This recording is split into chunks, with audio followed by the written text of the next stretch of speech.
Rise and shine mga ka-RSP! Narito na po ang araw-araw na inaabangang mga gabay, patnubay palala at prediksyon ni Master Hans Kua ngayong November 12, Good Vibes na Tuesday.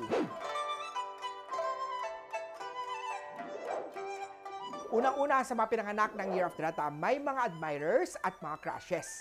Nakakakilig ang feeling. Pero kung taken ka na, focus lang kay partner instead. Umiwas, bawal ang third party. Orange at wanang swerte kay Year of the Rat. Kay Ox naman tayo, basta't responsible ka sa mga bayarin mo, magiging maayos ang buhay. Kung may extra money, mas better na huwag ubusin ang mga lahat na to dahil lang sa mga wants o mga gusto. White at 7 ang swerte kay Year of the Ox.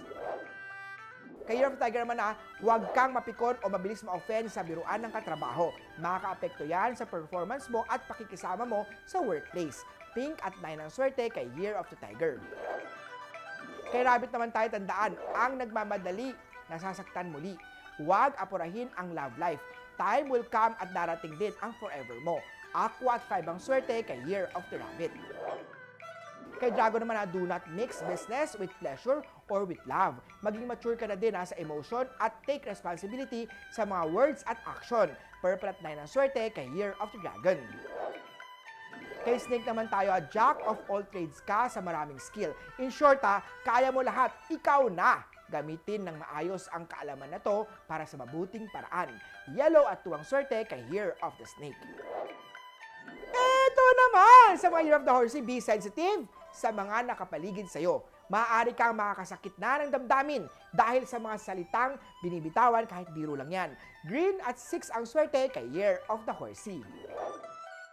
Sa Goat naman tayo, may mga money spending problem ka. Pick up the piece and start over again. Learn from your mistake. You need to handle your money wisely. Blue at 3 ang swerte kay Year of the Goat.